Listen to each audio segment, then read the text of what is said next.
I still remember the moment I realized my own son didn't respect me. He tried to trick me into signing papers that would strip me of everything. The sting of betrayal hit deeper than I ever imagined possible. When the person who came from your own body becomes your worst nightmare, something inside you dies. Today, I'm going to tell you something I never thought I would share.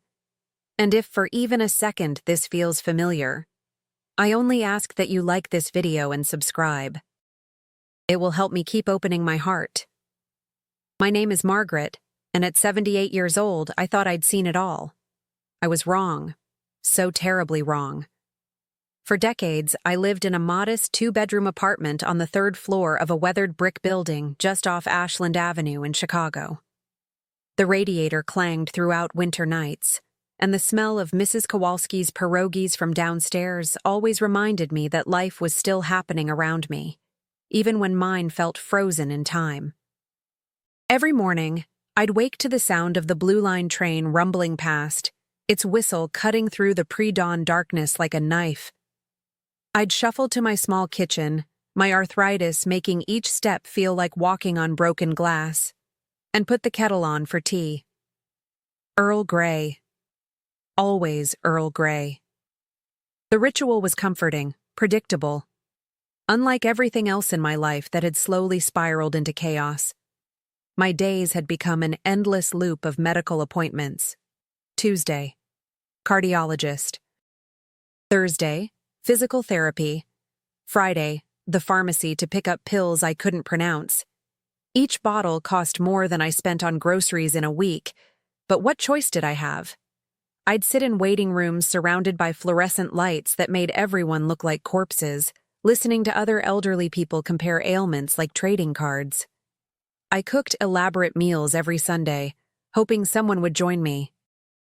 The table was always set for 4, but I ate alone, staring at the empty chairs where my children used to sit. The leftovers would spoil in the refrigerator while I ate crackers and canned soup for the rest of the week. The waste broke my heart, but hope is a stubborn thing. It refuses to die even when logic screams that it should. That Tuesday in October started differently. My phone rang at 7 in the morning, jolting me from restless sleep. Michael's voice on the other end sounded rushed, distracted, the way it always did when he called, which wasn't often. "Mom, listen, I know we haven't talked much lately." My heart jumped. Finally. Finally, my son was reaching out. "I've been thinking about you. Emily and I want to have you over for dinner this week. Are you free Tuesday?" Tuesday. Today. I looked at the calendar on my refrigerator, the one with the lighthouse pictures that my granddaughter Sarah had given me 3 Christmases ago. The pages were mostly blank, except for doctor appointments written in my careful handwriting. Of course I was free. I was always free. "I'd love that, Michael. What time should I come over?" "Actually, Mom, let me call you back with the details. I'm running late for work." The line went dead before I could say goodbye. But for the first time in months, I had something to look forward to. I spent the day cleaning my apartment, even though no one would see it. I pressed my best dress, the navy blue one with tiny pearl buttons that made me feel dignified. I even put on lipstick, a soft coral shade that reminded me of better days. 6 o'clock came and went, then 7. My stomach growled, but I didn't want to eat anything that might spoil my appetite for dinner with my son. 8 o'clock. 9. The autumn wind rattled my windows, and the street lamps flickered to life below. Still no call. At 9:30, there was a knock at my door. My heart leaped. Maybe Michael had decided to surprise me, to pick me up himself. I smoothed my dress and checked my reflection in the hallway mirror one last time. But when I opened the door, nobody was there. Just a manila envelope lying on the worn carpet, my name scrawled across it in handwriting I didn't recognize. "Urgent" was stamped in red letters across the top corner. My hands shook as I carried it inside. The envelope was thick, heavy with official-looking documents. I sat down at my kitchen table under the harsh overhead light and carefully opened it. Pages and pages of legal jargon stared back at me, words swimming together until my eyes ached. But certain phrases jumped out like neon signs in the darkness. Transfer of property rights. Relinquishment of assets.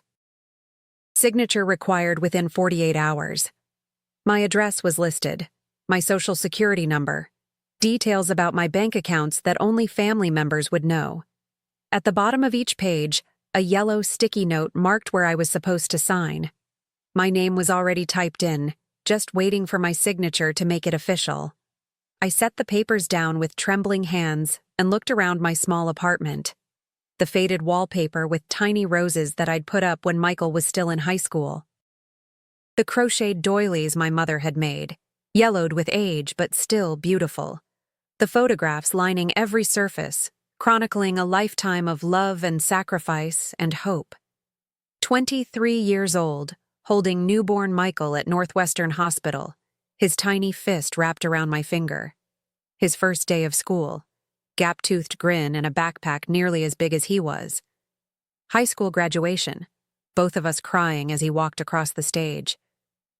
His wedding day, looking so handsome in his rented tuxedo, promising me he'd always take care of his old mother.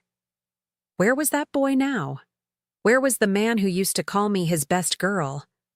The smell of apple pie drifted up from my memory. I used to bake one every Sunday after church, Michael's favorite.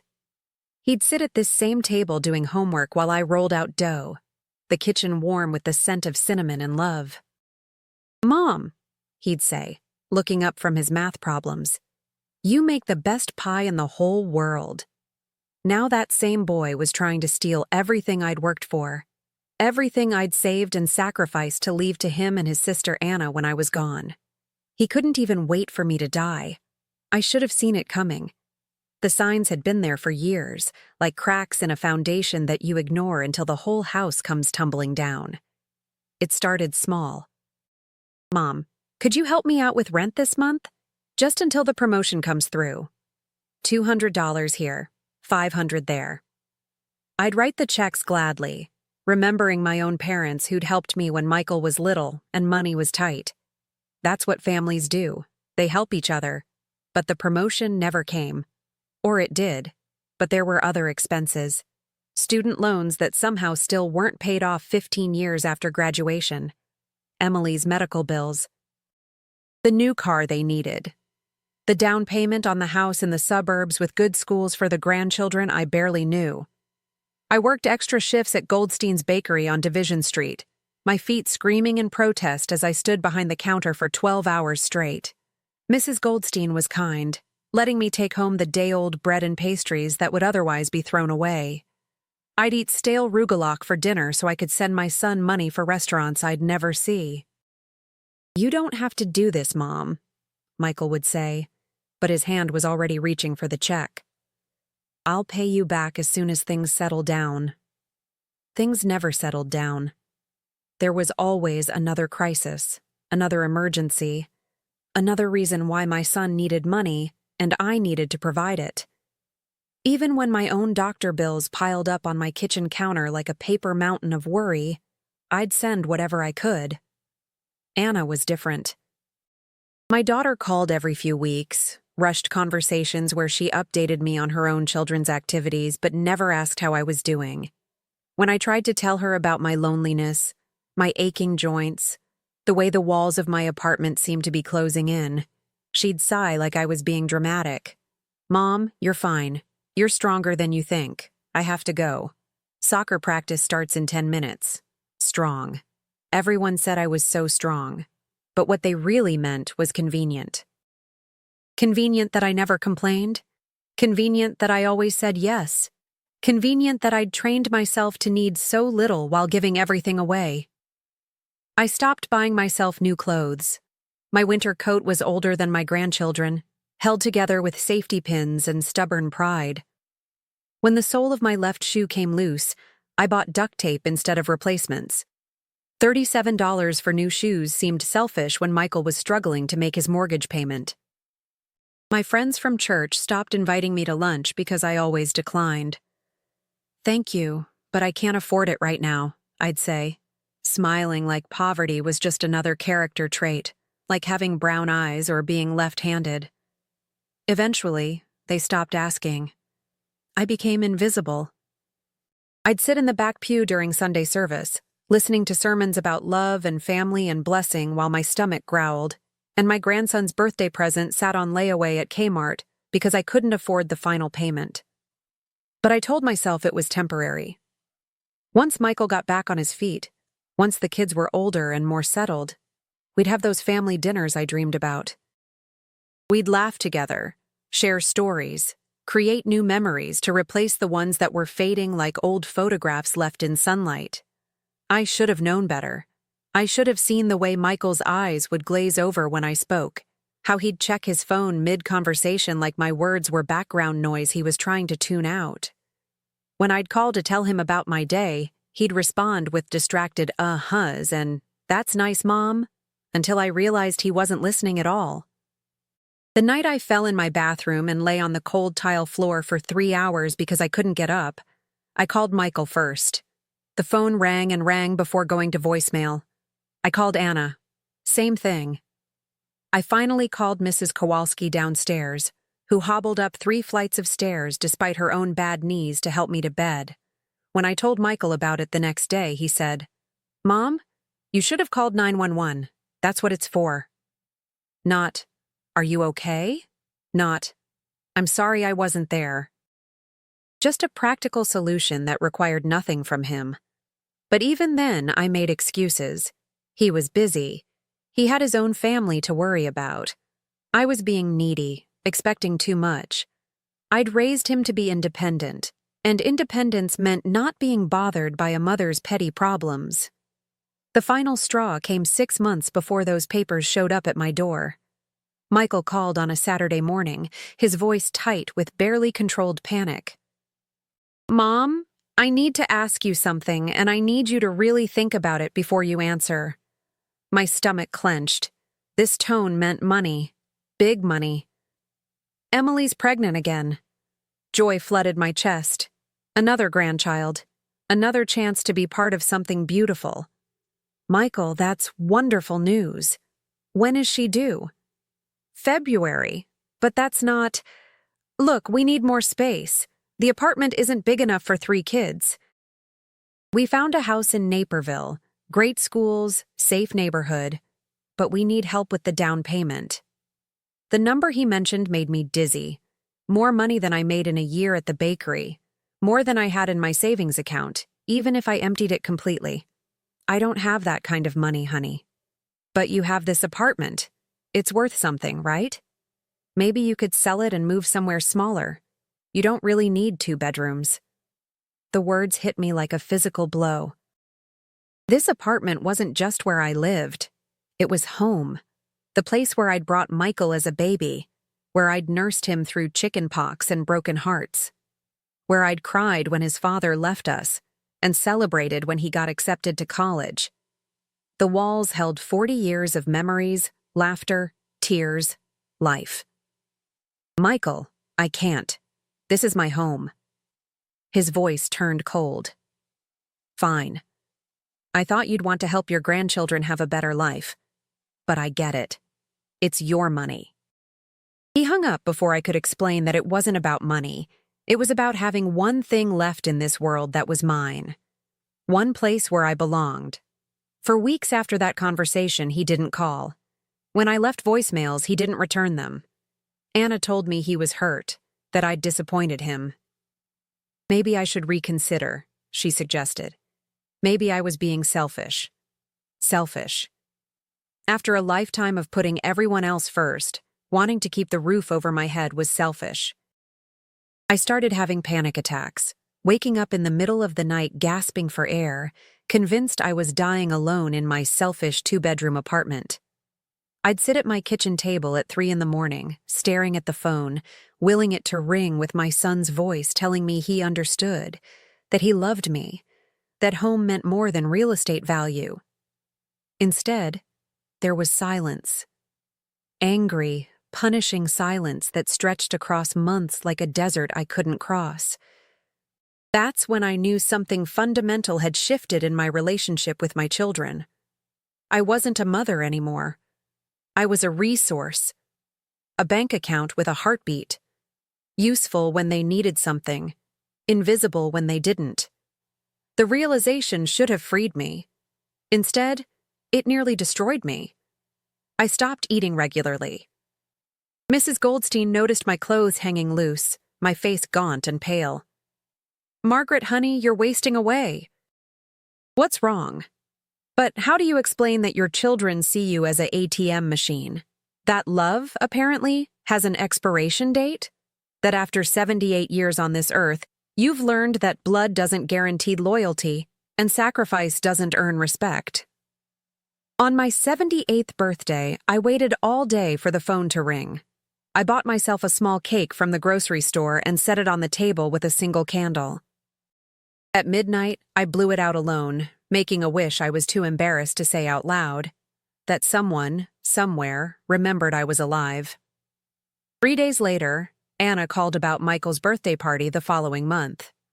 "We're having a family barbecue. Can you bring potato salad?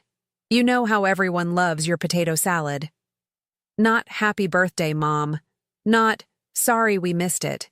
Just another request for my labor, my contribution to someone else's celebration. I made the potato salad. Of course I did. I spent $30 I couldn't afford on good ingredients, stood in my kitchen for hours preparing food for people who'd probably forget to thank me. I wrapped a present for Michael, a book about Chicago history I'd seen him glance at in a shop window months before. When I arrived at their house in the suburbs, the party was already in full swing. Children ran through the perfectly manicured yard, while adults clustered in small groups, drinking wine and laughing. I stood in the doorway holding my heavy bowl, invisible until someone needed something. "Oh good, Mom brought the potato salad," Anna said, taking the bowl from my hands without meeting my eyes. "You can just put it on the table over there." No hello. No introduction to the other guests. No acknowledgement that I'd spent 3 hours on public transportation to get there. I was kitchen help, catering staff, useful and disposable. I found a corner chair and sat quietly, watching my family live their lives around me like I was furniture they'd grown used to ignoring. Michael's new friends didn't know I existed. Emily introduced me to one neighbor as Michael's mother. Like that explained everything they needed to know about my irrelevance. When it was time to open presents, I watched Michael tear through expensive gifts with barely a glance. When he got to my book, he held it for exactly 3 seconds before setting it aside. "Thanks, Mom," he said without looking at me, already reaching for the next package. I left during the cake cutting. Nobody noticed. On the bus ride home, I stared out the window at the sprawling suburbs and wondered when I'd become a stranger to my own children.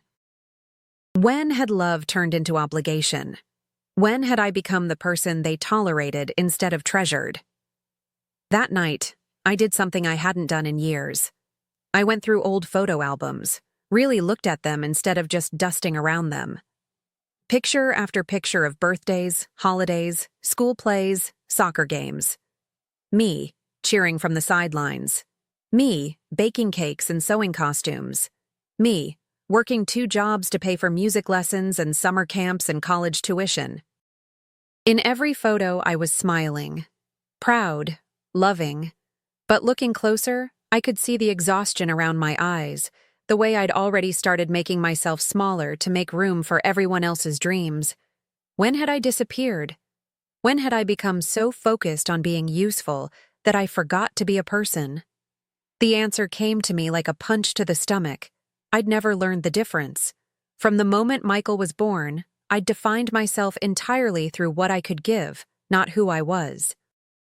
I'd taught my children that my primary value was in my service, my sacrifice, my willingness to say yes to everything they needed. I'd raised them to see me as a resource rather than a person. And now, 45 years later, they couldn't understand why I might want to be anything else. Sitting in my quiet apartment with those photos spread across my kitchen table, I felt something crack open inside my chest. Not my heart breaking. That had happened gradually over years. This was different. This was the sound of something fragile shattering completely. I was disposable. I'd always been disposable. The only difference was that now I couldn't pretend otherwise. But somehow, acknowledging that truth didn't destroy me. Instead, for the first time in decades, it made me angry. Not sad, not hurt. Angry. White-hot, righteous anger that felt like waking up from a dream I hadn't realized I was having. Why should I apologize for taking up space? Why should I feel guilty for wanting to keep my home? Why should I beg for crumbs of attention from people who'd grown fat on my sacrifice? I was done. Done pretending their neglect was normal. Done making excuses for their selfishness. Done shrinking myself to make everyone else comfortable. The next morning, I called Michael. For once, he answered. "I want to talk to you," I said. "Really talk. Not about money or favors or what you need from me. About us. About what happened to our relationship." There was a long pause. Then, "Mom, I don't have time for therapy sessions. Can this wait?" "No," I said, surprising myself with how firm my voice sounded. "It can't wait. I'm 78 years old, Michael. How much time do you think I have left?" Another pause. Then reluctantly, "Fine. How about dinner Tuesday? Emily's book club is meeting here, so we can go somewhere quiet." Tuesday. The Tuesday that led to those papers on my doorstep. The Tuesday that changed everything. Now, sitting in my kitchen with those documents spread before me like evidence in a trial, I understood. There was no dinner planned. There had never been any intention of talking, of repairing what was broken between us. This was something else entirely. This was a trap. I picked up the first page again, reading more carefully this time. The language was deliberately confusing, full of legal terminology designed to intimidate someone like me into compliance.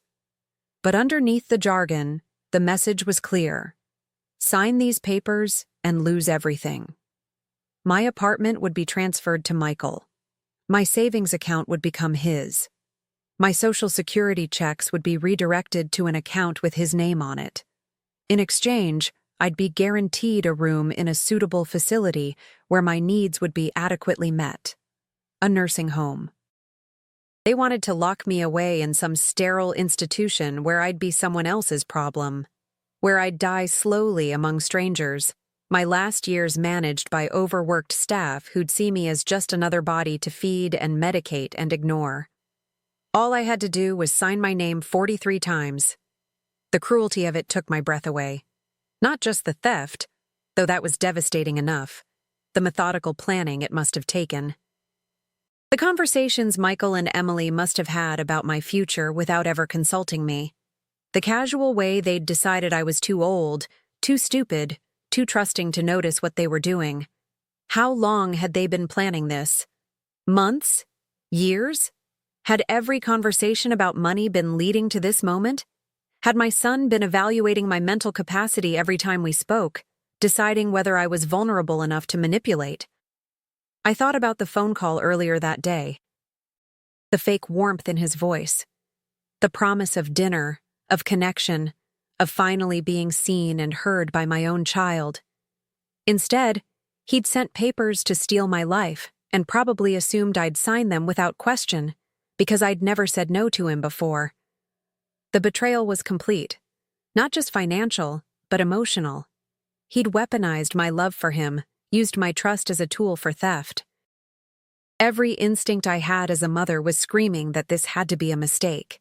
Some terrible misunderstanding that could be cleared up with a simple conversation. But the papers were too detailed, too comprehensive. This wasn't a mistake. This was a plan. I set the documents aside and walked to my bedroom, to the dresser where I kept my important papers.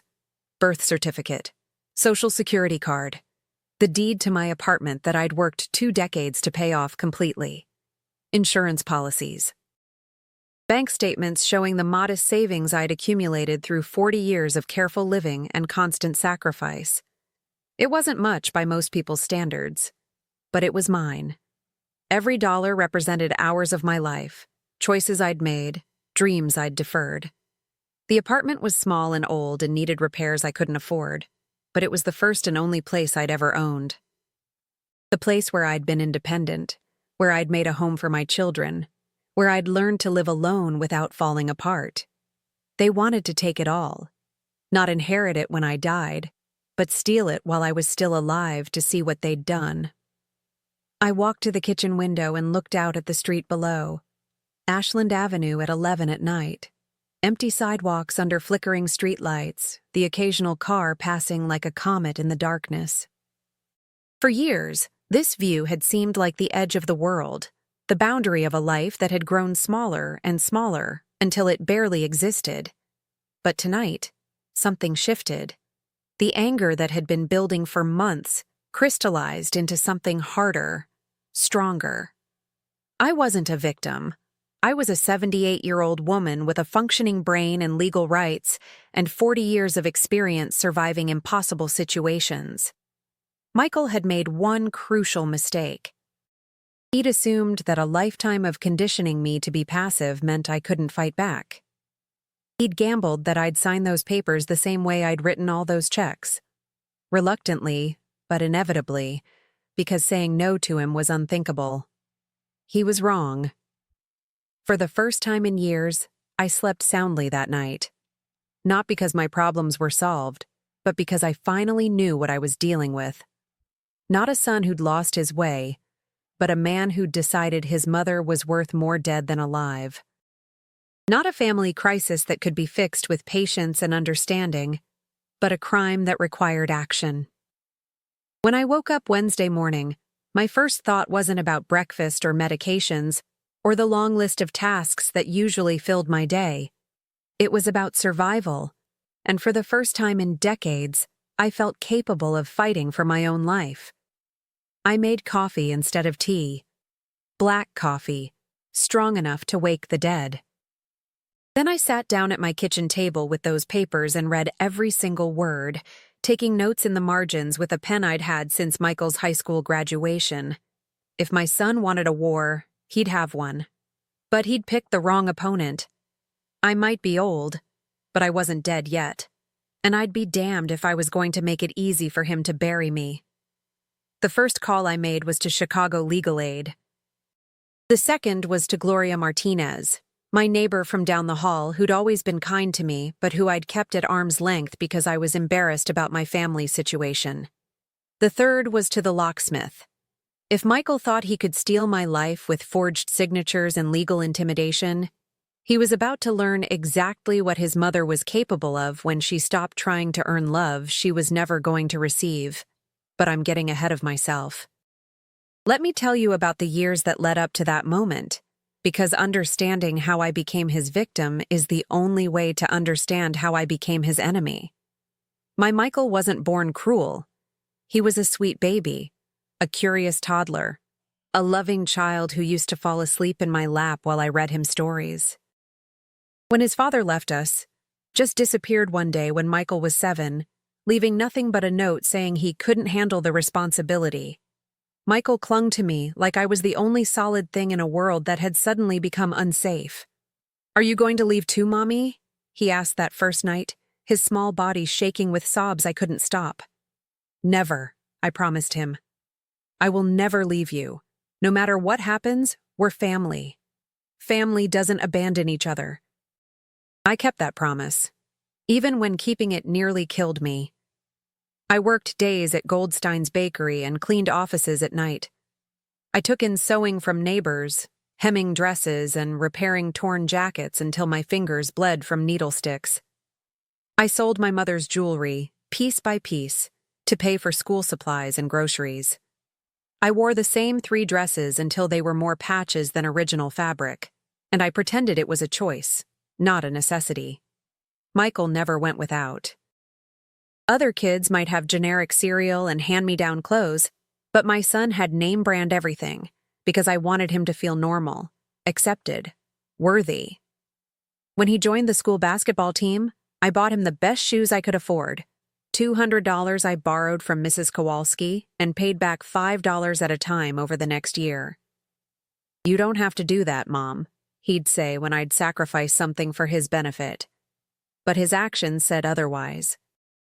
He accepted every gift, every sacrifice, every choice I made to prioritize his needs over mine. And gradually, he learned to expect it. When he was 16 and wanted to go on a school trip to Washington, D.C., I took a third job cleaning houses on weekends. My back screamed and my feet swelled until I could barely walk. But I came home every evening with $20 or $30 cash to add to the trip fund. The day before the deadline, I was still $50 short. I stood in my bedroom staring at the last piece of my mother's jewelry. Her wedding ring, a simple gold band she'd worn for 43 years until the day she died. It was the only thing of hers I had left, the only physical connection to the woman who'd raised me to believe that mothers sacrifice everything for their children's happiness. I sold it to a pawn shop on Division Street for $65. When I got home, Michael was on the phone with friends, excited about the trip, planning what they'd do in the nation's capital. He barely looked up when I handed him the envelope with the money. "Thanks, Mom, you're the best." But he never asked where the money came from. Maybe he didn't want to know. Maybe it was easier to accept the sacrifice without acknowledging its cost. Or maybe by then, he'd already learned to see my pain as the price of his happiness. Regrettable, perhaps, but ultimately acceptable. I told myself it was worth it when he called me from the Lincoln Memorial, his voice full of wonder as he described seeing history up close. This was why I did it. For these moments when my child felt joy, when his world expanded beyond our tiny apartment and limited circumstances. What was one old ring compared to the gift of possibility I was giving him? But something shifted after that trip. Michael came back different, not just older, but more aware of what he didn't have. Our apartment seemed smaller to him, shabbier. He started noticing that his friends' mothers had newer clothes, nicer cars, bigger homes. He never said anything directly, but I could see him comparing, measuring, finding me wanting. When he graduated high school, I was so proud I cried during his entire graduation speech. My son, my beautiful, brilliant boy, had overcome the odds. Despite poverty, despite his father's abandonment, despite having only one parent who worked herself into the ground to provide for him, Michael had succeeded. He was going to college on a partial scholarship to study business, and he was going to have the life I'd never had. The scholarship covered tuition, but not books or housing or meal plans. Once again, I found myself scrambling to fill the gap between what was provided and what was needed. I took out loans I had no business taking, signed papers I didn't understand, mortgaged my future to pay for his. "I'll pay you back," he promised the day I drove him to Northwestern University in my dying Honda Civic. "Once I graduate and get a good job, I'll take care of you the way you've taken care of me." I believed him. God help me, I believed every word. College changed him more than I expected. He came home for Christmas that first year, perfectly polite but distant, like he was visiting strangers instead of coming home. He corrected my grammar, criticized the way I dressed, suggested I might want to improve myself now that I had more time. "There are community college courses, Mom. You could learn computer skills, maybe get a better job." As if the problem was my lack of education, rather than my lack of youth, energy, and opportunity. As if I hadn't spent the last 18 years working multiple jobs to pay for his chances at self-improvement. But I enrolled in a night class anyway, desperate to become someone he wouldn't be ashamed of. I sat in classrooms with kids young enough to be my grandchildren, struggling to understand concepts that came naturally to brains that hadn't been exhausted by decades of survival. I failed the first exam, then the second. Finally, I dropped out, but I never told Michael. I was afraid he'd be disappointed in me for not being smart enough to change. The distance between us grew wider each year. Michael's visits became shorter, less frequent. He'd arrive late and leave early, always checking his phone, always somewhere else in his mind. When he talked about school, his friends, his plans, I felt like a tourist in his life, allowed to observe but not really participate. After graduation, he got a job with a marketing firm in downtown Chicago. Good salary, benefits, a future. I was so proud I bought him a congratulatory card and a new tie I couldn't afford. When I tried to hug him at his graduation party, he tolerated it for exactly 3 seconds before pulling away. Thanks, Mom. I really appreciate everything you've done. Everything you've done, past tense, as if my usefulness had expired along with his childhood. He moved into an apartment with college friends in Lincoln Park, a trendy neighborhood I'd never seen except from bus windows. When I asked to visit, he always had excuses. Too busy with work. Place was too messy for company. Maybe next weekend. Next weekend never came. Our conversations became monthly phone calls where I'd ask about his life, and he'd give me brief, shallow updates. Work was fine. Weather was fine. Everything was fine. When I tried to share news from my own life, a coworker's retirement, a funny customer at the bakery, my arthritis acting up, he'd respond with distracted uh-huhs until I felt foolish for thinking he cared. I started timing our calls. 12 minutes was the longest he ever stayed on the phone with me. Usually it was closer to 5. Then Emily entered the picture. Sweet, ambitious Emily with her marketing degree and her perfect teeth and her parents who owned a house in Winnetka. Suddenly, Michael had a reason to need money again, engagement rings and wedding deposits and apartment upgrades suitable for a woman accustomed to better things. I hate to ask, Mom, but could you help us out? Just until I get the promotion. The promotion that was always 6 months away, the raise that never quite materialized, the bonus that went to someone else at the last minute. But marriage was expensive, I understood that. And Emily seemed to make Michael happy in a way I'd never been able to. When they visited to announce their engagement, she was polite to me, carefully polite, like I was a fragile piece of furniture that might break if handled roughly. Mrs. Peterson, thank you so much for raising such a wonderful man. Past tense again. As if my role in Michael's life was historical rather than ongoing. Their wedding was beautiful, expensive. I sat in the front pew wearing a dress I'd bought at a thrift store and altered myself, watching my son marry a woman whose family could afford what I never could: ease, security, the luxury of not counting every dollar. During the father-daughter dance, Emily's dad whispered something in her ear that made her laugh. They looked comfortable together, natural. When the band played the song for mothers and grooms, Michael danced with me for exactly 1 song, his body rigid with duty rather than affection. I love you, Mom, he said as the music ended. But it sounded like something he was supposed to say, not something he felt. After the wedding, the calls became less frequent. Every few months, always when he needed something. A security deposit for their new apartment, help with Emily's student loans. Money for furniture, for vacations, for emergencies that seemed to multiply like bacteria in a petri dish. I said yes every time. What choice did I have? He was my son, my only child, the person I'd built my entire identity around protecting and providing for. If I stopped giving, if I became useless to him, what would be left between us? I found out the answer sooner than I expected. Nothing. Nothing would be left. The grandchildren came. First Sarah, then Tommy, then baby Grace. Precious, beautiful children who barely knew I existed. Emily was careful to maintain some contact, sending photos and brief updates, but it felt obligatory. Grandmother maintenance, not genuine connection.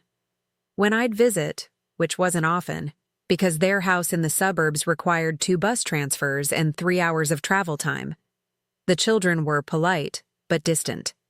They had no context for who I was or why I mattered. I was just Grandma Peterson, the old lady who brought presents and smiled too much and tried too hard to connect with people who didn't really need her.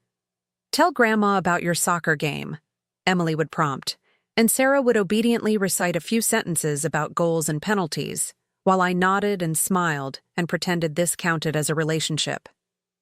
Michael rarely engaged in these conversations. He'd sit in his leather recliner checking his phone, present in body but absent in spirit. Sometimes I'd catch him watching me with an expression I couldn't read, part calculation, part assessment. Like he was evaluating my performance and finding it lacking. "Mom seems tired," he'd say to Emily when he thought I couldn't hear. Maybe shorter visits would be better. Shorter visits. Less disruption to their real family, the one that functioned perfectly without me. I started making excuses not to come. The bus ride was getting harder on my joints. I wasn't feeling well. Maybe next time. It was easier than admitting the truth, that spending time with my son's family made me feel like a ghost haunting my own life. But I kept sending money. That was the one constant, the one way I could still be useful. Every month, without fail, whatever I could spare and sometimes more than I could afford. I told myself I was helping, that this was what grandmothers did, that someday they'd appreciate the sacrifice. The truth was simpler and more pathetic. I was paying for the illusion of relevance. As long as they needed my money, I remained part of their story. Not an important part, but a part nonetheless. Years passed this way. Birthdays forgotten, holidays spent alone, phone calls that dwindled to nothing except requests for financial assistance. I celebrated my 75th birthday by myself, eating grocery store cake and looking through photo albums of better times. That's when I realized I'd become the family ATM, available 24 hours a day, reliable, easy to use, and completely taken for granted until something went wrong. The something that went wrong was my own financial situation. Not because I'd been irresponsible, but because I'd been too responsible to everyone except myself. All those years of saying yes, of prioritizing everyone else's needs, of treating my own security as expendable had finally caught up with me. Mrs. Goldstein retired and sold the bakery to someone who didn't need elderly part-time help. My Social Security barely covered rent and utilities. The small pension from my years as a school cafeteria worker wasn't enough to live on. For the first time in my adult life, I was facing genuine financial hardship. The irony was devastating. After decades of giving money, I didn't have to children who didn't appreciate it. I finally needed help myself. And they were nowhere to be found. When I called Michael to explain my situation, carefully, apologetically, like I was asking for forgiveness rather than assistance, his response was immediate and brutal. "Mom, you can't expect us to support you. We have our own family to think about." Our own family. As if I wasn't part of it. As if 40 years of sacrifice had earned me nothing more than observer status in my son's life. "I'm not asking you to support me," I said, my voice shakier than I wanted. "I just thought maybe, until I figure out what to do." "You need to figure out how to be more independent. Maybe look into senior housing somewhere cheaper than that apartment. You don't really need 2 bedrooms anymore." The apartment again. My home, the one thing I owned outright, the only security I had in an increasingly uncertain world. He'd been circling it like a vulture for months, making suggestions about downsizing, about freeing up equity, about being practical instead of sentimental. "Michael, this is my home." "It's just a place to live, Mom. You have to be realistic about your situation." My situation. Alone, aging, financially vulnerable, and apparently disposable to the person I'd spent my life loving. That was my situation. After that conversation, I started paying more attention to the papers Michael asked me to sign during his rare visits. Insurance forms, he'd say. Bank paperwork. Just routine stuff. I'd always signed whatever he put in front of me because I trusted him, because questioning him felt like admitting I didn't have faith in his judgment. But trust, I learned, is a luxury elderly people can't afford, especially when their children see them as obstacles rather than family members. The pieces started falling together like a jigsaw puzzle I didn't want to complete. Michael's sudden interest in my legal affairs, His questions about my will, my accounts, my plans for the future, the way he'd get angry when I mentioned spending money on myself, even small amounts for necessities. "You can't keep living like you're wealthy, Mom. You have to adjust your expectations." This from a man who'd taken family vacations to Europe while his mother ate peanut butter sandwiches for dinner 3 nights a week. The final piece clicked into place the day I went to the bank to make a deposit and discovered that my account had additional authorized users. Michael and Emily, added 6 months earlier with documentation bearing my signature, a signature I didn't remember making. When I asked the bank manager about it, she showed me the forms. My name, my handwriting, my social security number, legal and binding. They could access my account, make withdrawals, monitor my spending, with my apparent permission. I stared at those documents, my hands shaking with something between fear and rage.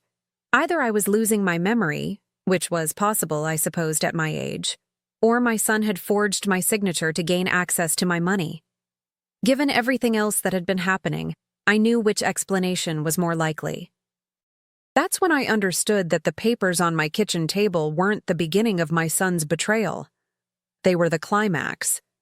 He'd been setting me up for months, maybe years, gaining access to my finances and legal standing piece by piece until he was in position to take everything.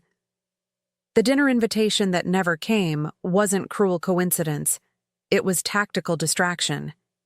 Keep me waiting, keep me hopeful, keep me focused on the possibility of connection while he prepared to destroy me.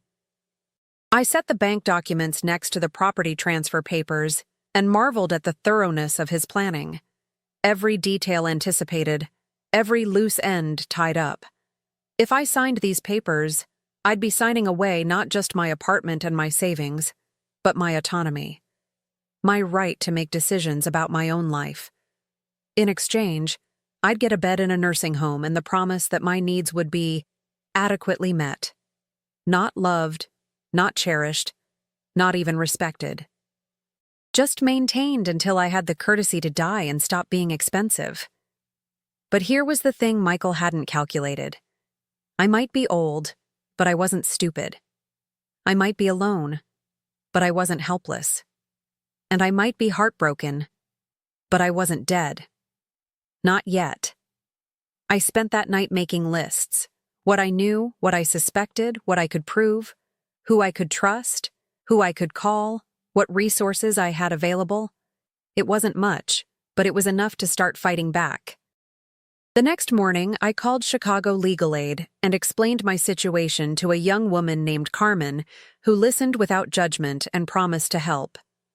Then I called Gloria Martinez, my neighbor, and asked if we could talk. Gloria made café con leche and listened while I told her everything, about the years of financial abuse, the forged documents, the papers now sitting on my kitchen table like a death warrant. When I finished, she was quiet for a long time. "Mija," she said finally, "this is not about family problems. This is about crimes. Your son is trying to rob you." Hearing it said out loud, clearly and without euphemism, was like having surgery without anesthesia. Painful, but necessary. My son wasn't misguided or temporarily selfish or going through a difficult phase. He was a criminal who happened to share my DNA. "What do I do?" I asked. "You fight," Gloria said, "and you don't fight alone." Gloria knew things about navigating systems that I'd never learned. She'd raised 4 children as a single mother, worked 2 jobs for 30 years, and survived her own family's attempts to take advantage of her generosity. She knew lawyers, social workers, advocates. Most importantly, she knew how to be angry without being destroyed by it. "The first thing," she said, "is you don't sign nothing. The second thing is you change your locks. The third thing is you document everything." I followed her advice. Carmen from Legal Aid referred me to a lawyer who specialized in elder abuse. Yes, she assured me, that's exactly what this was. Financial elder abuse, attempted fraud, possibly identity theft, depending on how those bank documents were created. Your son could face serious criminal charges if you decide to press them, she told me. But first, we need to secure your assets and make sure he can't take anything else. We filed injunctions, changed account passwords, revoked the power of attorney I didn't remember giving. Every step felt like both victory and defeat, protecting myself from my own child, treating my son like the enemy he'd apparently always been. The locksmith came on a Friday afternoon. Mrs. Chen from across the hall watched curiously as he changed every lock on my door. When he finished, I stood in my apartment with new keys in my hand and felt something I hadn't experienced in years: safety. Michael could no longer walk into my home uninvited. He could no longer go through my papers, my belongings, my private spaces. For the first time since childhood, my home was actually mine. That evening, he called. His voice was tight with barely controlled anger. "Mom, I stopped by, but your keys don't work anymore. What's going on?" "I changed the locks," I said calmly. "If you want to visit, you can call first like any other guest." A long pause. "Guest? I'm your son." "Yes," I said. "You are, and sons don't steal from their mothers." Another pause, longer this time. When he spoke again, his voice was cold in a way that made my blood freeze. "I don't know what you think you know, but you're making a mistake. A big mistake. I'm trying to help you, and you're being paranoid and stubborn." Gaslighting. Carmen had warned me about this. The attempt to make me question my own perception, my own memory, my own sanity. "I know about the bank accounts, Michael. I know about the forged signatures. And I know about those papers you had delivered Tuesday night." "What papers?" "The ones transferring my apartment and my savings to you, the ones that would put me in a nursing home while you and Emily live in my house." "Mom, you're not making sense. Are you taking your medications? Maybe you should see a doctor." Classic deflection. Turn the focus from his crimes to my alleged incompetence. Make my resistance evidence of mental decline rather than self-preservation. "I'm seeing a lawyer," I said. "Tomorrow morning." The silence that followed was long enough to hear my neighbor's television through the thin walls, the distant sound of traffic, the steady tick of the clock on my kitchen wall. "You're going to regret this," Michael said finally. "I was trying to take care of you, and now you're going to end up alone and broke because you think you know better than everyone else." "I'm already alone," I said. "At least now I know why." He hung up without saying goodbye. I sat in my kitchen with the phone in my lap, staring at those papers on my table. For a moment, just a moment, I wavered. Maybe I was being paranoid. Maybe Michael really had been trying to help in his own misguided way. Maybe I was throwing away my last chance at family connection over a misunderstanding. Then I remembered the forged bank signatures. The months of planning this must have required. The coldness in his voice when I'd refused to sell my apartment for his down payment. The way he'd stopped seeing me as a person years ago, reducing me to a problem that needed to be managed efficiently. No. This wasn't a misunderstanding. This was exactly what it appeared to be. An adult child attempting to steal his mother's life savings and freedom because he'd decided she was too old and inconvenient to exist independently. I tore up the papers. Every single page, shredded into tiny pieces and flushed down the toilet in small batches so they wouldn't clog the pipes. When I was finished, I made myself a cup of tea and sat by my window, watching the city lights twinkle in the distance. For the first time in months, I felt like myself again. But the real fight was just beginning. Michael's next move was predictable. He called Anna, my daughter, and told her I was having mental health issues, that I'd accused him of trying to steal from me, changed my locks, and was acting irrationally. Could she please talk to me? Help me see reason? Anna called me the next day, her voice careful and concerned. "Mom, Michael says you're upset about some papers. Maybe you misunderstood what they were for?" The assumption that I was too stupid or too senile to understand legal documents was infuriating, but not surprising. Anna had always deferred to her older brother's judgment, especially when it came to complicated matters like finances or law. "Did Michael show you the papers?" I asked. "Well, no, but did he explain what they said? What I'd be signing away?" "Mom, he's just trying to help. You know how much he loves you." Love. As if love justified theft. As if affection made fraud acceptable. I tried to explain the situation clearly, calmly. The forged bank signatures, the property transfer documents, the plan to put me in institutional care while he took control of everything I owned. But Anna couldn't or wouldn't hear it. "That doesn't sound like Michael at all, Mom. Are you sure you're not confused?" Confused, paranoid, irrational, senile. Every word my children used to dismiss my legitimate concerns was another nail in the coffin of our relationship. They'd rather believe I was losing my mind than accept that Michael was capable of criminal behavior. Maybe that was easier for them. Mental decline was a tragedy, but crime was a choice. If I was sick, they could feel sorry for me while ignoring my accusations. If Michael was guilty, they'd have to choose sides. They'd already chosen. The next few weeks were a blur of legal meetings, document reviews, and sleepless nights.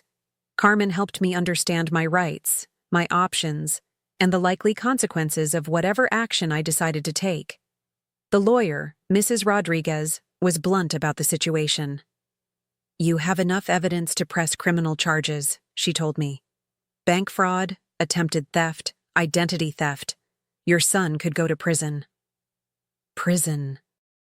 My son, my baby, the child I'd sacrificed everything to raise and protect, could go to prison because of choices he'd made as an adult. The thought should have horrified me. Instead, I felt oddly calm. What if I don't press charges? He'll try again. Maybe not immediately, but eventually. People who do this kind of thing don't usually stop voluntarily. She was right, of course. Michael had spent too much time and effort setting up this theft to abandon it over one setback.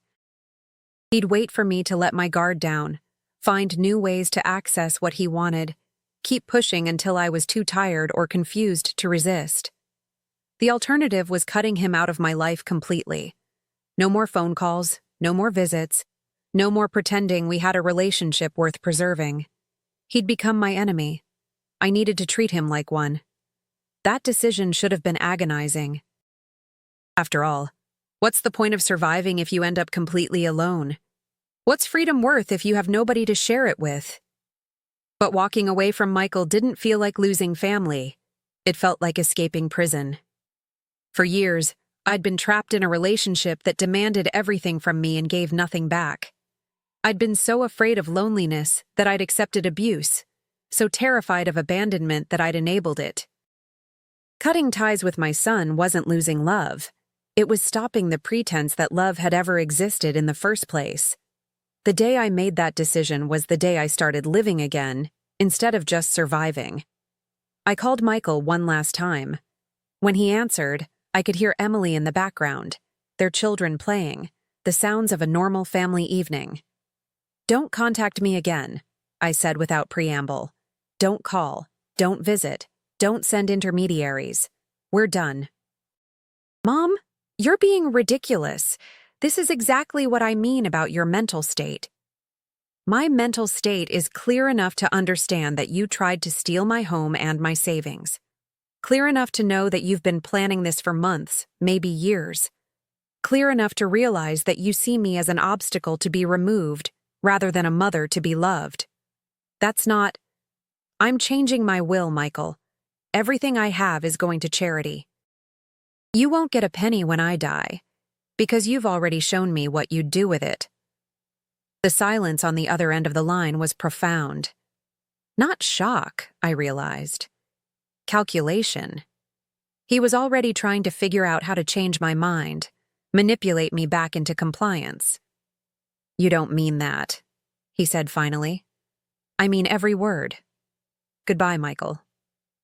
I hung up and immediately unplugged the phone. Then I sat in my quiet apartment and waited for the guilt, the regret, the crushing loneliness I was sure would follow. Instead, I felt lighter than I had in years. The next morning, I called Gloria. "I did it," I said. I cut him off completely. "¿Cómo te sientes?" she asked. "How do you feel?" "Free," I said, surprising myself. "For the first time in decades, I feel free." Gloria came over that afternoon with a bottle of wine and a plan. We were going to celebrate my liberation, she announced. And then we were going to figure out how to build a life worth living. I'd been so focused on being useful to other people that I'd forgotten what it meant to be happy for myself. At 78, I was about to learn. The first thing we did was redecorate my apartment. Not extensively, I couldn't afford much, but thoughtfully. Gloria helped me move furniture, rearrange photographs, clear away the clutter that had accumulated over years of depression and neglect. We painted the kitchen walls a cheerful yellow and hung new curtains in the living room. "Your space should make you smile when you walk into it," Gloria said. "Not remind you of sadness." She was right. For too long, my apartment had been a shrine to disappointment. Photos of children who rarely called, furniture arranged for visitors who never came, a table set for family dinners that existed only in my imagination. Changing the physical space didn't solve my problems, but it symbolized something important. I was done waiting for other people to make my life worth living. The second thing we did was explore Chicago. I'd lived in this city for 50 years but barely seen it beyond the route from my apartment to work and back. Gloria, who'd emigrated from Mexico 30 years earlier, knew neighborhoods I'd never heard of, restaurants I'd never tried, cultural events happening all around us. We took the train to Chinatown and ate dim sum while elderly Chinese men played jiangqi in the park. We visited the Art Institute, where I stood in front of paintings I'd only seen on postcards and felt something wake up inside me that had been sleeping for decades. We went to free concerts in Millennium Park, browsed the Saturday Farmers Market at Lincoln Park Zoo, rode the architecture tour boat along the Chicago River. "Look at this city," Gloria said as we sat on a bench at Navy Pier, watching tourists and families enjoy the sunshine. "Look at all the life happening around us. We don't have to be spectators anymore." She was right. I'd spent so many years making myself small, shrinking my world to accommodate other people's needs and expectations, that I'd forgotten there was more to existence than survival. There were small pleasures to be discovered, beauty to be appreciated, connections to be made with people who might actually enjoy my company. The third thing we did was practical. We worked on my finances. Without the constant drain of Michael's emergencies and temporary loans, my money situation wasn't as dire as I'd thought. Social Security plus my small pension covered basic expenses if I was careful. The money I'd been sending to my children every month could now go toward things I actually needed. Better food, warmer clothes, small luxuries that made life more pleasant. Gloria introduced me to her daughter Rosa, who worked as a financial advisor for a community credit union. Rosa reviewed my budget, helped me open a new savings account that nobody else could access, and showed me how to make the most of my limited income. "You're not poor," Rosa told me. "You're just used to giving everything away. There's a difference." It was true. I'd been living in artificial poverty for years, denying myself necessities so I could fund other people's wants. Learning to spend money on myself felt almost sinful at first, like I was breaking some fundamental rule about what mothers were supposed to do. But gradually, I adjusted. I bought groceries I actually enjoyed eating instead of whatever was cheapest. I replaced my ancient winter coat with one that actually kept me warm. I got my hair cut and styled professionally for the first time in 20 years. These were small changes, but they added up to something revolutionary: self-care without guilt. The radical notion that my comfort and happiness mattered as much as anyone else's. The fourth thing we did was build community. Gloria introduced me to her neighbors, her church friends, the informal network of women who'd become family to each other over the years. I was nervous at first. I'd been isolated for so long that I'd forgotten how to make new friends. But these women welcomed me with a warmth I hadn't experienced since childhood. Maria, who lived on the first floor, invited me to join her weekly canasta game. Carmen from across the hall taught me to make tamales from her grandmother's recipe. Sister Elizabeth from St. Augustine's connected me with a volunteer reading program at the elementary school down the street. Suddenly, my calendar had entries that had nothing to do with medical appointments or family obligations. Tuesday, canasta. Thursday, reading to second graders. Saturday, community garden work day. Sunday, potluck dinner at Gloria's. I had a life again. Not the life I'd planned or expected, but a real life with real people who valued me for who I was rather than what I could provide. The most surprising discovery was that I was good at these new activities. The children at the school loved hearing me read stories, clustering around my chair and hanging on every word.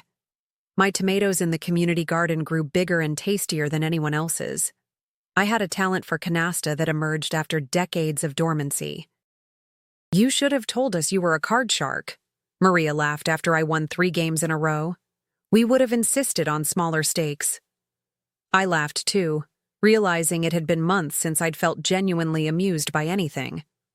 Laughter, like everything else, had become foreign to me during those years of decline. Learning to find things funny again was like recovering from a long illness. But the most important thing we did was plan for the future. Not the distant future. I was realistic about my age and health, but the immediate years ahead. What did I want to do with whatever time I had left? How could I make sure these new connections and activities survived any setbacks that might come? Gloria and I talked for hours about possibilities: travel, within our limited budgets, learning new skills, volunteering for causes we cared about. Maybe even taking some of those community college classes I'd failed 20 years earlier, but this time for enjoyment rather than desperate self-improvement. "The difference," Gloria observed, "is that now you're doing things because you want to, not because someone else expects you to." That distinction was crucial. For most of my adult life, my choices had been dictated by other people's needs, demands, and judgments. I'd lost track of what I actually wanted, what made me happy, what felt authentic and meaningful to me personally. Rediscovering my own preferences was like meeting a stranger who happened to live in my body. I liked spicy food, I realized, now that nobody was criticizing my cooking.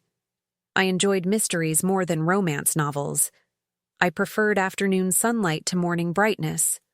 Small revelations, but they added up to a sense of self I'd thought was gone forever. 6 months after cutting ties with Michael, I looked in the mirror and saw a different person. Not younger. I was still 78 years old with wrinkles and gray hair and joints that creaked when I moved. But healthier, calmer, more present in my own life. The weight I'd been carrying, literal and metaphorical, had lifted. I stood straighter, spoke more clearly, met people's eyes when I talked to them. I bought clothes that fit properly and colors that I enjoyed wearing. I started laughing at neighbors' jokes instead of just politely smiling. People noticed. "Margaret, you look wonderful," Mrs. Chen said when we passed in the hallway. "You seem so much happier lately." I was happier. Genuinely, surprisingly, consistently happy for the first time in years. Not ecstatic or manic, but content, peaceful, engaged with my own life instead of watching it happen from a distance. The guilt I'd expected to feel about Michael never fully materialized. Sometimes I'd remember him as a little boy and feel sad about how things had turned out. But regret was different from guilt. I regretted the loss of the relationship we'd never really had, but I didn't feel guilty about protecting myself from the relationship we actually had. Anna called occasionally, usually with updates about her own family or awkward attempts to get me to reconcile with Michael. I listened politely but didn't engage. She'd made her choice to believe his version of events, and I'd made mine to prioritize my own well-being. "He's really hurt, Mom," she'd say. "He feels like you've abandoned the family." Abandoned. As if I'd been the one doing the abandoning all these years. As if I'd been the one reducing relationships to financial transactions, treating family members like inconveniences to be managed rather than people to be loved. "Anna," I'd say, "I hope you never find yourself in the position of having to choose between your safety and someone else's feelings. But if you do, I hope you choose safety." She didn't understand, and that was probably for the best. Understanding would mean acknowledging things about her brother that she wasn't ready to face. Someday, maybe she'd see the situation more clearly. Or maybe she wouldn't. Either way, it wasn't my responsibility to educate her about Michael's character flaws. The hardest part wasn't letting go of Michael. It was letting go of the idea that I'd failed as a mother. For months, I tortured myself with questions about where I'd gone wrong, what I should have done differently, how I could have raised a child capable of trying to steal from his own mother. Gloria finally got tired of listening to my self-flagellation. "Mira," she said one afternoon over coffee, "you think you're responsible for who your son became as a grown man. But you're not his mother anymore, Margaret. You're his victim." The distinction was important. Mothers are responsible for teaching values, setting boundaries, providing love and guidance to children who are still learning how to be human. But Michael was 53 years old. He'd been making his own moral choices for decades. His decision to commit fraud wasn't a failure of my parenting. It was a failure of his character. I couldn't control who he'd become, but I could control how I responded to who he was. And I'd chosen to respond by refusing to be victimized anymore. That realization was liberating in a way I hadn't anticipated. For years, I'd been carrying responsibility for everyone else's happiness, everyone else's success, everyone else's problems. Michael's financial struggles were my fault for not giving him enough money. Anna's distance was my fault for not being more interesting company. The family's dysfunction was my fault for not trying harder to fix it. But I wasn't responsible for fixing adults who didn't want to be fixed. I wasn't required to sacrifice my security to fund other people's poor decisions. I wasn't obligated to accept abuse just because it came from relatives. The day I fully internalized that truth was the day I became free. Of course, Michael didn't give up easily. Over the course of that first year, he tried various strategies to regain access to my life and resources. Phone calls from unknown numbers that I stopped answering. Letters that I returned unopened. Flying monkeys, mutual acquaintances who'd approach me with concerned questions about our misunderstanding. His most desperate attempt came 9 months after I'd cut contact. Anna called to tell me that Michael and Emily were facing foreclosure, that they might lose their house, that the children would have to change schools. "He's too proud to ask, Mom, but couldn't you help just this once? For the grandchildren's sake?" For the grandchildren's sake. The children who barely knew I existed, whose parents had spent years ensuring I remained peripheral to their lives. Now, suddenly, I was supposed to care more about their housing situation than their father did. "Anna," I said, "if Michael is facing foreclosure, he should speak to a financial counselor or a bankruptcy attorney. Not his elderly mother. But you have that apartment, and you don't really need—" "Stop," I said, more firmly than I'd ever spoken to my daughter. "Do not finish that sentence. My home is not a piggy bank to be broken whenever someone else has a crisis." She was quiet for a moment. Then, "I don't understand what's happened to you, Mom. You used to care about family." "I cared so much about family that I nearly let family destroy me. That's what changed." I hung up and immediately called Carmen at Legal Aid to report the contact. She advised me to document everything, keep saving the voicemails and letters, maintain evidence in case Michael escalated to more serious harassment. He didn't escalate, at least not in ways I could see. But a few weeks later, I started hearing rumors around the neighborhood. Margaret Peterson was showing signs of dementia. Margaret Peterson had been acting erratically, alienating her children for no reason. Maybe someone should check on her, make sure she was taking her medications, see if she needed help managing her affairs. It was a clever strategy. If he couldn't convince me to give him access voluntarily, he'd try to convince others that I was incompetent to make my own decisions. Create enough concern about my mental state, and eventually some well-meaning authority figure would step in to help me, which would mean putting Michael back in control of my life and finances. But Gloria and her network were too smart to fall for it. They'd seen me blossom over the past year, watched me become more engaged and capable, not less. When neighbors asked them about my condition, they set the record straight quickly. "Margaret's doing better than she has in years," Maria would say. "Whoever told you she was having problems doesn't know what they're talking about." The rumors died down within a month. Michael's attempt to destroy my reputation had backfired, making him look manipulative and desperate instead of concerned and loving. That's when I knew I'd really won. Not because I'd defeated him. There was no victory in a battle that should never have been necessary, but because I'd created a life strong enough to withstand his attacks. I had allies now, people who knew me well enough to recognize lies when they heard them. I had resources, legal and financial and emotional, that he couldn't access or control. Most importantly, I had myself back. The person I'd been before decades of exploitation and manipulation had worn me down to nothing. Not the same person. I'd been changed by everything that happened, and some of those changes were permanent. But a person nonetheless. Someone with opinions, preferences, boundaries, and the strength to enforce them. The first anniversary of my liberation fell on a Tuesday in October.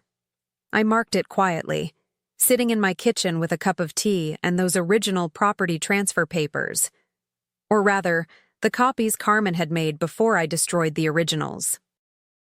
Evidence, should I ever need it, of what my son had tried to do to me. Looking at them now, I felt nothing but detached curiosity. How had this man, this stranger with my DNA, convinced himself that stealing from his elderly mother was acceptable? What kind of person plans for months to commit fraud against someone who'd sacrificed everything for his benefit? I'd probably never understand Michael's psychology, and I'd finally stopped trying. Understanding him wouldn't change what he'd done or who he'd become. It wouldn't restore the relationship we'd never really had, wouldn't transform him into the son I'd always hoped he could be. But it didn't matter anymore. I'd built a new life without him, better than anything we'd shared together.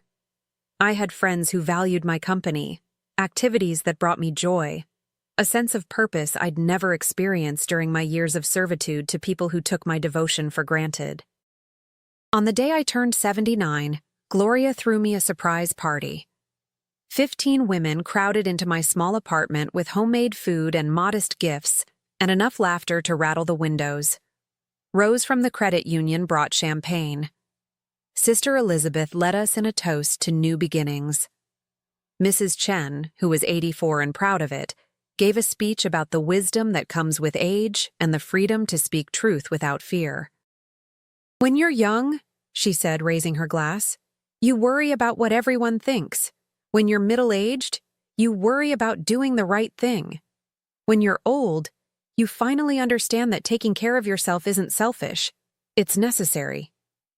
Amen to that, I thought, looking around at these incredible women who'd become my chosen family. Each of them had survived something: divorce, widowhood, immigration, poverty, discrimination, abuse. Each of them had learned the same hard lesson I was still mastering: that survival sometimes requires you to disappoint people who expect you to sacrifice yourself for their convenience. We ate cake and told stories until after midnight. When the last guest left, I sat in my living room surrounded by empty plates and crumpled wrapping paper and felt something I'd never experienced before. Completely satisfied with my own life. Not parts of it. Not potential future improvements. The life I was actually living, right now, at 79 years old with arthritis and limited income, and no family except the one I'd chosen for myself. It was enough. More than enough. It was full. The next morning, I woke up to sunlight streaming through the yellow curtains Gloria and I had hung months earlier. My apartment smelled like the flowers Sister Elizabeth had brought, and I could hear Mrs. Kowalski downstairs making her traditional Sunday pierogi. The sounds and scents of community, of belonging, of home. I made coffee and sat by the window, watching Chicago wake up below me. Somewhere in the suburbs, Michael was probably getting his children ready for school, packing lunches and finding lost homework and living the busy family life I'd once dreamed of being part of. I felt no anger toward him anymore, no bitterness about what might have been. What might have been was irrelevant. What was, this morning, this apartment, this life I'd created from the ashes of a relationship that had been killing me slowly for years, was more beautiful than I could have imagined. I was free. Really, truly, completely free for the first time in my adult life. Free from the obligation to fund other people's poor choices. Free from the expectation that I'd prioritize everyone else's comfort over my own survival. Free from the burden of earning love from people who weren't capable of giving it.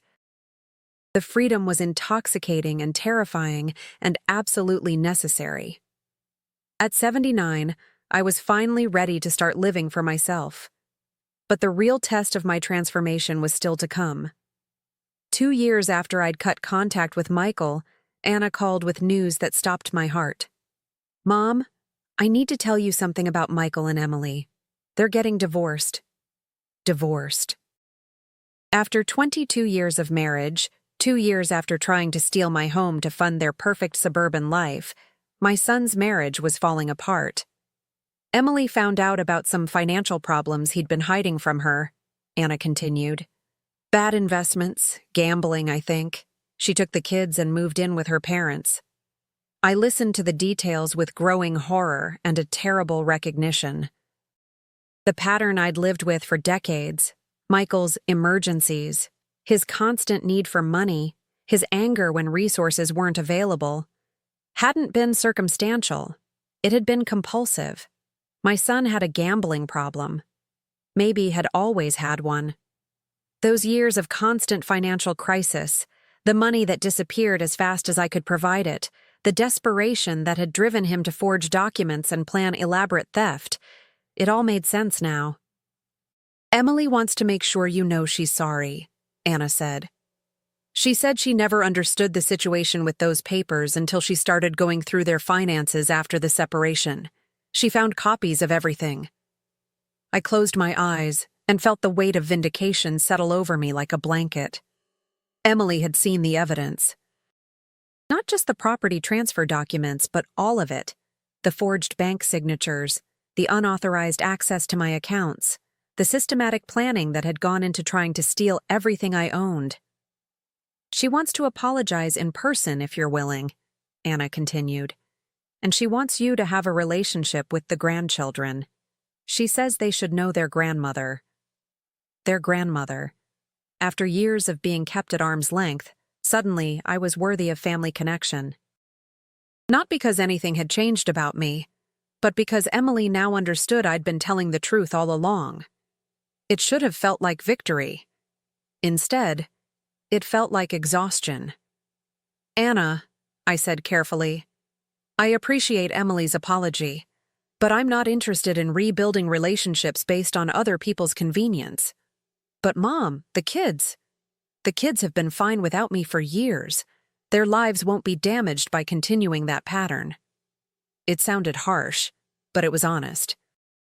Those children, Sarah, Tommy, and Grace, had been raised to see me as peripheral to their lives. I wasn't grandmother in any meaningful sense. I was just another adult who happened to be related to them. Building genuine relationships with them now would require enormous emotional energy and investment from all of us. It would mean risking new disappointment, new rejection, new cycles of hope and heartbreak. At 81, I wasn't sure I had the strength for that kind of gamble. "Michael wants to apologize too," Anna said. "He's in therapy now, dealing with the gambling addiction. He says he understands why you cut him off, and he wants to make amends. Amends. As if 20 years of financial abuse could be erased with sorry and a 12-step program. As if the trauma of discovering your own child sees you as a mark rather than a mother could be healed with therapeutic language and good intentions. I'm glad Michael is getting help, I said, and I meant it. But his recovery doesn't require my participation. Mom, he's still your son. No, I said, the words coming from some deep, quiet place I'd only recently discovered. He's still the person who used to be my son. There's a difference. Anna was quiet for a long time. Then, "You've really changed, Mom." "Yes," I said. "I have. I've changed into someone who doesn't accept being victimized by people who claim to love me." After we hung up, I sat in my kitchen thinking about second chances and redemption and the difference between forgiveness and reconciliation. I could forgive Michael for what he'd done, not for his sake, but for my own peace of mind. Carrying anger was exhausting, and I'd done enough exhausting things in my lifetime, but forgiveness didn't require me to trust him again. It didn't obligate me to give him new opportunities to disappoint or exploit me. It didn't mean pretending the past hadn't happened, or believing that people fundamentally change just because they say they want to. Michael might be genuinely sorry now that his addiction had cost him his marriage and his children's respect. He might honestly want to repair the relationship with the mother he'd tried to destroy. But his wants didn't create obligations for me, any more than his needs had justified his crimes. I'd spent too many years prioritizing other people's desires over my own well-being. I was done with that kind of sacrifice. 3 weeks later, Michael showed up at my building. He couldn't get into my apartment anymore. Those new locks were still working perfectly, but he could wait in the lobby for me to come home from my volunteer reading session at the school. When I walked through the front door and saw him sitting on the worn couch next to the mailboxes, 24 years old again in my mind. For just a moment, muscle memory kicked in, and I felt the old impulse to drop everything and take care of whatever he needed. Then I remembered the papers he'd tried to trick me into signing, and the moment passed. "Hi, Mom." He looked older, I realized. Thinner. The divorce and gambling addiction had taken their toll. There were lines around his eyes that hadn't been there during his last attempt to steal from me, gray in his hair that made him look almost distinguished. "Michael, can we talk? Please? I know I don't deserve it, but—" "You're right," I said, walking past him toward the stairs. "You don't deserve it. Mom, wait, I'm in recovery now. I understand what I did to you, how wrong it was. I want to make things right." I turned around slowly. "What you did to me was plan for months to steal my home and life savings, then try to have me declared mentally incompetent when that didn't work. What you did was 20 years of financial abuse disguised as family emergency. You want to make that right?" He flinched at the directness of my words. Good. Maybe therapy had taught him to hear truth without immediately deflecting or gaslighting. "I can't undo what happened," he said, "but I can acknowledge it and work to be better." "For who?" I asked. "For me? Or for yourself?" The question clearly caught him off guard. Both?" "Wrong answer," I said. "Your recovery is about you learning to live with the consequences of your choices. It's not about me giving you absolution or another chance to prove you've changed." I started up the stairs, my arthritis making each step a deliberate effort. Behind me, I could hear him following. "Mom, please. I know I fucked up. I know I hurt you. But I'm still your son." I stopped climbing and turned around again. He was 2 steps below me, looking up with an expression I recognized from his childhood, the same face he'd made when he'd broken something valuable and hoped charm could substitute for consequences. "You know what the biggest tragedy is, Michael?" I said. "It's not that you tried to steal from me. It's that you thought so little of my intelligence that you believed I'd never figure it out. I was desperate. You were contemptuous. You saw me as a foolish old woman who could be manipulated with fake dinner invitations and legal documents. You gambled on my love for you being stronger than my instinct for self-preservation. You're right, he said quietly. I did think that, and I was wrong. It was the first honest thing he'd said since I'd found him in the lobby. Maybe therapy really was helping him see himself more clearly. Yes, I said. You were wrong. About a lot of things. I continued up the stairs. This time he didn't follow. That night, I called Gloria and told her about the encounter. She listened without interrupting, then asked the question I'd been afraid to consider. ¿Cómo te sientes ahora? How did I feel? Not victorious, which surprised me. Not angry, which surprised me more. Mostly I felt sad. Not for myself. I was past that kind of self-pity. Sad for the relationship we'd never had, the family we'd never been, the years we'd both wasted pretending love existed, where only transaction and obligation had taken root. I feel like I buried my son a long time ago, I told her. Today I just had a conversation with his ghost. That was the truth I'd been avoiding for months. Michael hadn't died, but the boy I'd raised and loved and sacrificed everything for was gone. He'd been replaced by a man capable of elder abuse, fraud, and systematic deception. Whatever connection I'd felt to that boy couldn't survive the reality of who the man had become. Grieving that loss was necessary and long overdue. Over the following weeks, other family members started reaching out. Cousins I hadn't heard from in years. Old friends who'd gotten updates about my situation through Anna. The general consensus seemed to be that Michael's recovery created an opportunity for family healing, and I should consider opening the door to reconciliation. I listened politely to their advice and ignored it completely. None of these well-meaning people had been there during the years of financial abuse. None of them had discovered their own child planning to steal their home. None of them understood that some betrayals cut so deep, they change your fundamental understanding of who you are and who you can trust. They saw a temporary family rift that could be repaired with enough good intentions and therapeutic intervention. I saw a pattern of exploitation that had finally been interrupted by my refusal to participate anymore. The difference in perspective was unbridgeable, but their calls did make me think about the kind of legacy I wanted to leave. At 81, I was statistically closer to the end of my life than the beginning. What did I want my final years to represent? How did I want to be remembered? The answer came to me gradually, crystallizing over months of quiet reflection. I wanted to be remembered as someone who'd learned eventually to value herself. Someone who'd discovered that self-respect was worth more than peace at any price.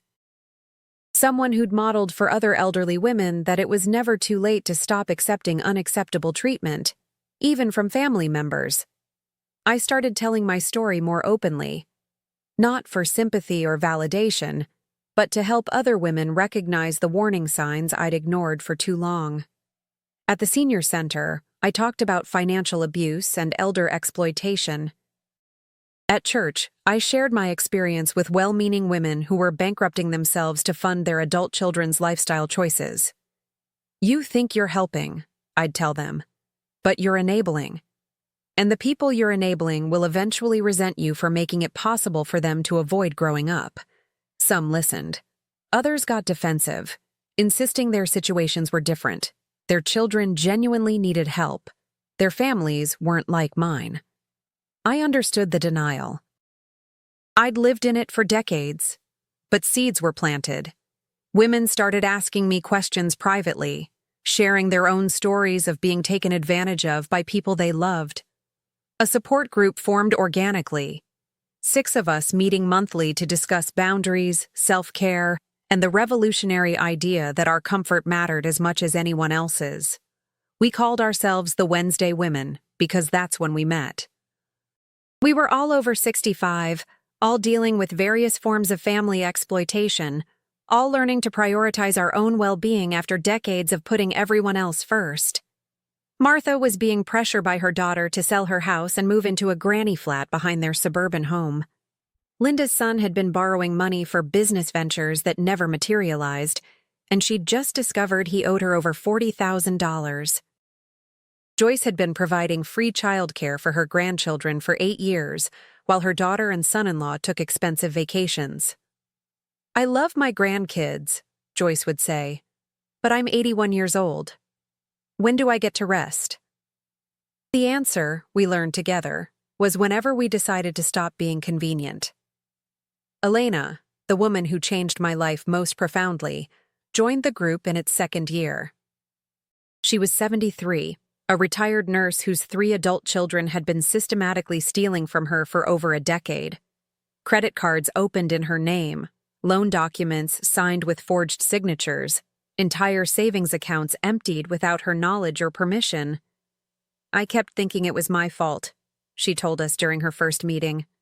"I must have been too trusting, too stupid to protect myself. I must have raised them wrong."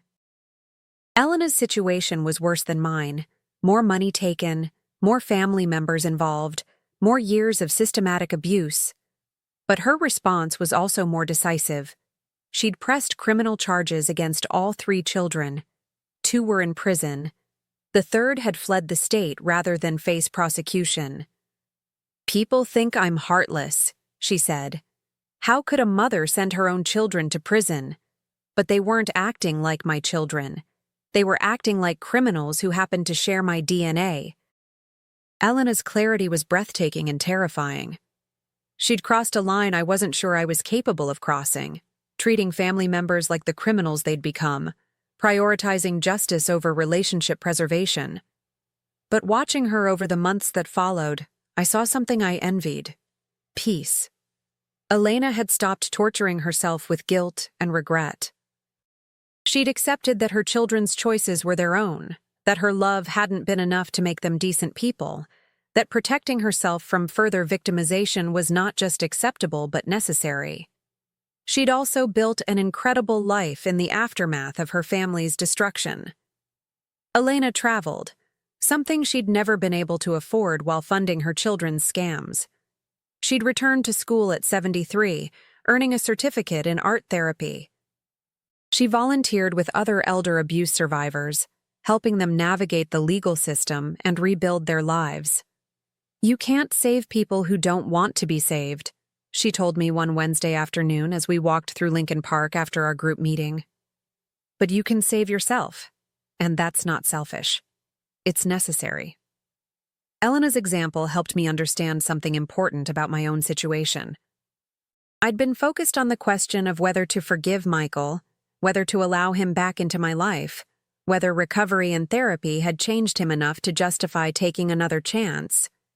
But those weren't the right questions. The right question was, what did I need to do to protect the life I'd built for myself? The answer was clear: maintain the boundaries I'd established, continue prioritizing my own well-being over other people's comfort. Keep living for myself instead of for the approval of family members who'd proven they didn't value me except as a resource. Michael's recovery was his responsibility, not mine. His desire for redemption didn't create an obligation for me to provide opportunities for him to prove he'd changed. His regret about the past didn't require me to risk my future psychological and financial security. I could wish him well from a distance. I could hope he'd learned enough to never victimize anyone else the way he'd victimized me. But I didn't have to test those hopes against the reality of renewed contact. Some relationships once poisoned can't be purified. Some trust, once broken, can't be restored. Some people, no matter how much therapy they get or insight they develop, remain too dangerous to allow close access to your life. Michael was one of those people. Not because he was evil, I didn't think he was, but because the pattern of our relationship had been too fundamentally toxic to repair. I'd been conditioned to give, he'd been conditioned to take. Those roles had been reinforced over decades of interaction. Even with the best intentions on both sides, the gravitational pull of old patterns would be difficult to resist. I wasn't willing to risk the life I'd built to find out whether we could create something healthier together. That decision, once made, felt like the final piece of my transformation clicking into place. Not just liberation from Michael's abuse, but liberation from the guilt and obligation that had made the abuse possible in the first place. I was free. Completely, permanently, joyfully free. Free to love people who loved me back. Free to spend my money on things that brought me pleasure. Free to say no without justification or apology. Free to prioritize my own needs without guilt or shame. At 82, I was finally living the life I should have been living all along. The thing about transformation is that it's usually invisible to the person experiencing it. Change happens gradually, day by day, choice by choice, until one morning you wake up and realize you've become someone completely different from who you used to be. That morning came for me on a Tuesday in late spring, 3 years after Michael had tried to steal my life. I woke up in my sunny apartment, made coffee the way I actually liked it, rather than the way I thought I should like it, and sat by the window watching Chicago come alive below me. Birds were singing in the tree outside my building, a massive oak that had probably been there longer than I'd been alive. The morning light was soft and golden, and I could hear children walking to school, their voices high and excited as they discussed the day ahead. For the first time in decades, I felt completely present in my own life. Not thinking about what I should be doing for other people, not worrying about who I might be disappointing, not calculating how to make myself more useful, or acceptable, or convenient. Just sitting in my own space, drinking my own coffee, watching the world wake up, and feeling genuinely content with the life I was living. That was the moment I realized the transformation was complete. Not because all my problems were solved. I still had arthritis and limited income and the normal challenges of aging, but because I'd learned to inhabit my own life fully instead of treating myself as a supporting character in everyone else's story. I'd become the protagonist of my own existence. Finally, at 82 years old, I was the main character in my own life. Looking back now, 5 years after that terrible Tuesday when Michael tried to trick me into signing away everything I owned, I can see the journey clearly. It wasn't just about escaping financial abuse or setting boundaries with exploitative family members. It was about learning to value myself enough to fight for my own survival and happiness. The woman who'd been so desperate for family connection that she'd tolerate any treatment to get it was gone. In her place was someone who understood that real love doesn't require you to sacrifice your dignity, your security, or your sense of self. Someone who knew that being alone was better than being with people who made you feel alone.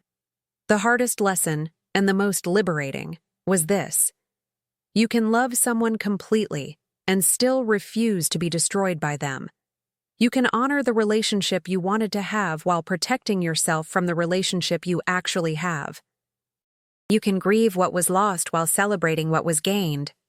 I grieved my son, not the man he'd become, but the boy he'd been, and the relationship we might have had if circumstances had been different.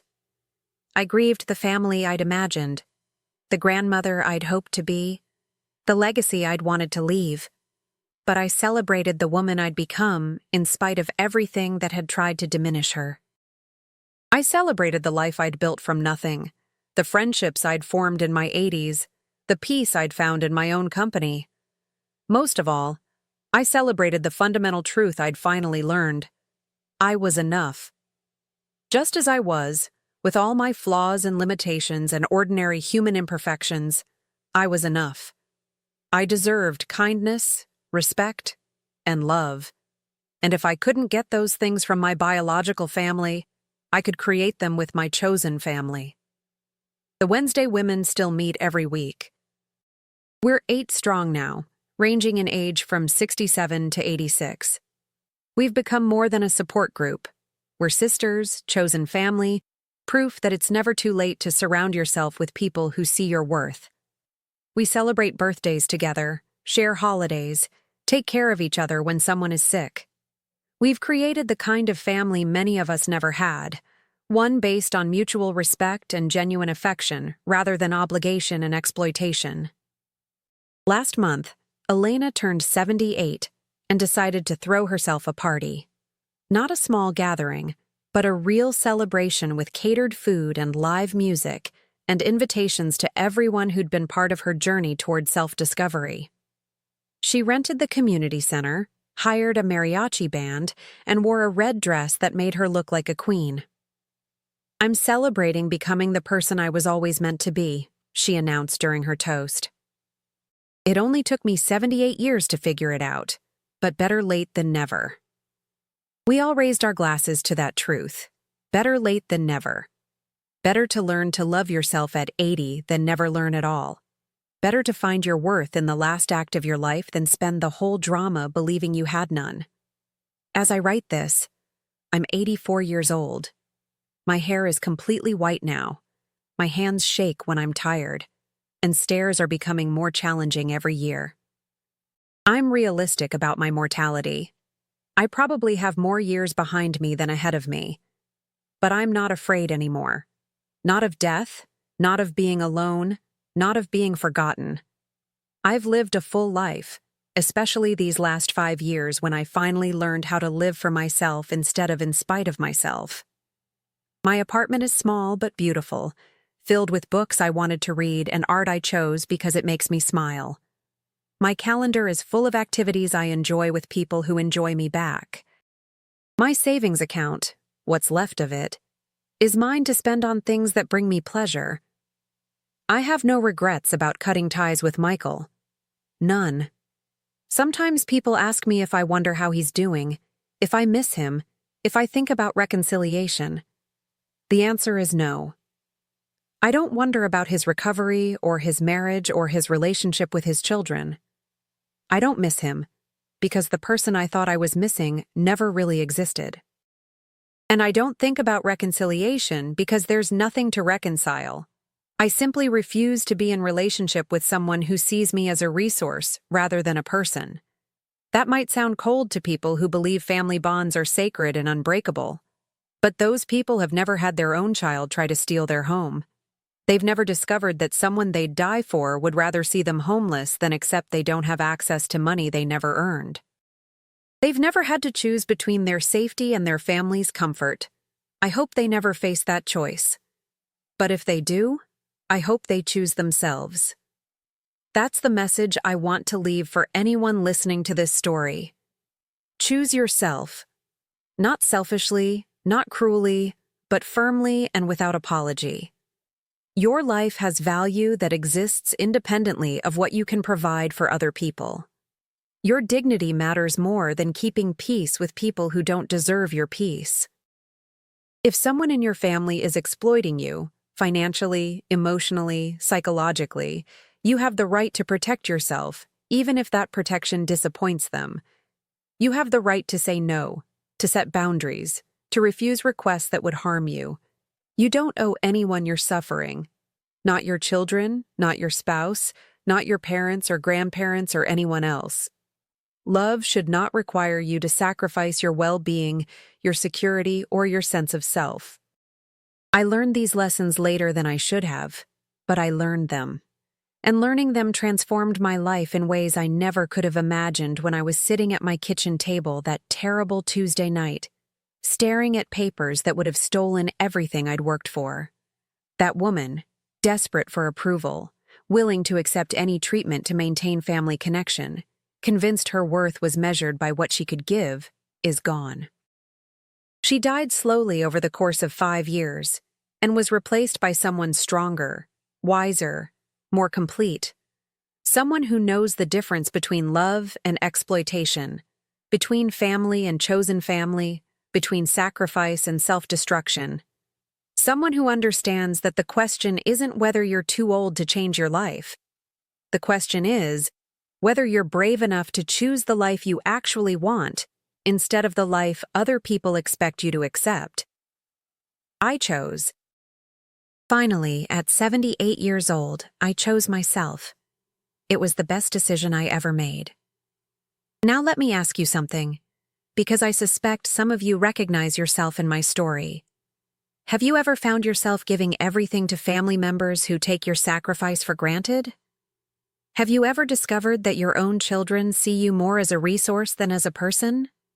Share your story in the comments below. You might be surprised to learn you're not alone. And if this story resonated with you, if it helped you understand something about your own situation, or gave you permission to put yourself first for once, please like this video and subscribe to my channel. It helps me reach other people who might need to hear that it's never too late to choose yourself. Thank you for listening. Thank you for believing that my story was worth your time. And remember, you are never too old to become the person you were always meant to be.